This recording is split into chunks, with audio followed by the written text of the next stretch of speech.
నమస్తే. Welcome to my channel Dhaniyakula Padma Tulasi. ఈరోజు video ఏంటంటే బొద్దింకలు ఎలా పోతాయో దాని గురించి వీడియో అనమాట. అది నేను యూట్యూబ్‌లో చూసి చేశాను. దానికి మనం ఒక 15, 20 లవంగాలు తీసుకోవాలి. ఒక స్పూన్ బేకింగ్ పౌడర్ తీసుకోవాలి. ఒక 2 స్పూన్లు పంచదార తీసుకోవాలనమాట. దానికి టాబ్లెట్ షీట్ ఖాళీ అయిపోయిన టాబ్లెట్ల షీట్లు ఉంటాయి కదా! అది కూడా తీసుకోవాలి. ఒక 15, 20 లవంగాలు దాంట్లో వేసుకొని, దాంట్లో 2 స్పూన్లు పంచదార వేసుకొని మెత్తగా దంచుకోవాలి. అది మిక్సీలో కూడా వేసుకోవచ్చు. కాకపోతే కొద్దిగా కాబట్టి మిక్సీలో అవ్వదు.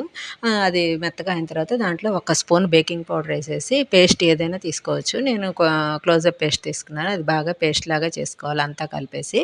దాన్ని టాబ్లెట్ షీట్లు వెనక ఉంటాయి కదా! దాంట్లో ఒక్కోటి పెట్టేసి అవి ఒక్కోటిగా విడిగా కట్ చేసేసి ఎక్కడ కావాలంటే అక్కడ మనం ఈ దీన్ని తీసుకెళ్ళి అక్కడ పెడితే ఆ వాసనకి బొద్దింకలు రావన్నమాట. అలాగే నేను ఇది ట్రై చేశాను. నాకు బాగానే పనిచేసింది. అలాగే ఇంకో మెథడ్ ఏంటంటే ఒక స్పూను పంచదార పౌడరు, ఒక స్పూన్ బేకింగ్ పౌడర్ వేసి 2 కలిపేసి బాగా ఆ పొడిని మనకి ఎక్కడ బొద్దింకలు ఉన్నాయంటే స్టవ్ దగ్గర కౌంటర్ టాప్ మీద కానీ, గ్యాస్ బండ దగ్గర కానీ, అలాగే సింక్ కింద కానీ ఎక్కడుంటే అక్కడ ఈ పొడి జల్లితే అక్కడ కూడా రావు. అలాగే ఇంకో మెథడ్ ఏంటంటే బోరిక్ పౌడరు, అలాగే ఇది పంచదార పౌడర్ 2 కలిపేసి అవి కూడా ఈక్వల్‌గా అది కూడా ఎక్కడ జల్లితే అక్కడ కూడా రావన్నమాట. ఈ మెథడ్ బాగానే పనిచేసింది.